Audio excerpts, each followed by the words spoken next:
Hello, my name is Jason White. I am here today to discuss with you Chapter 5 in the book, America's God, From Jonathan Edwards to Abraham Lincoln by Mark Knoll. This chapter is about the history of using Republicanism language in American Christianity. Republican ideals merged with Protestants of the 13 American colonies. Starting in the 1740s, American Protestants began to actively gravitate toward Republican ideology. American circumstances, due to war and otherwise, caused American Protestants to adopt Republican ideals that would have never even been considered in European churches.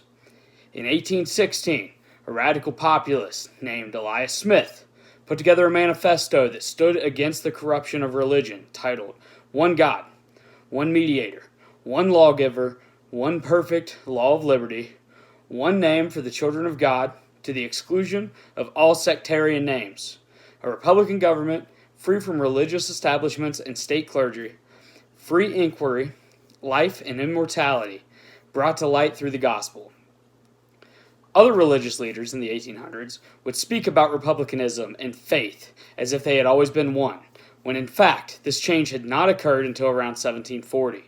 Prior to 1740, radical political views accompanying religious practices had only been a minor theme within the colonies.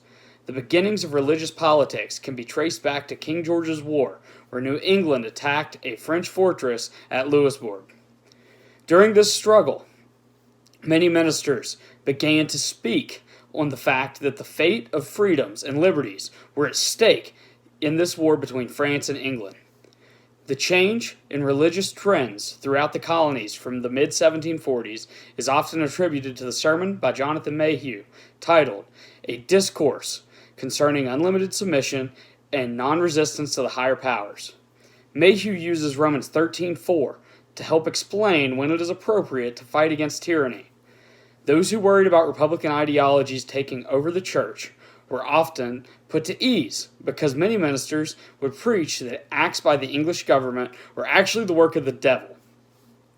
The Revolutionary War did a lot of work toward bringing the ideals of Republican and Christian views together.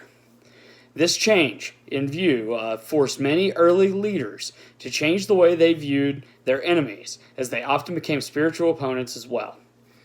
The nature of the war drove many ministers who taught traditional views to return to England, because the combining of republicanism and Christianity became so commonplace here in America.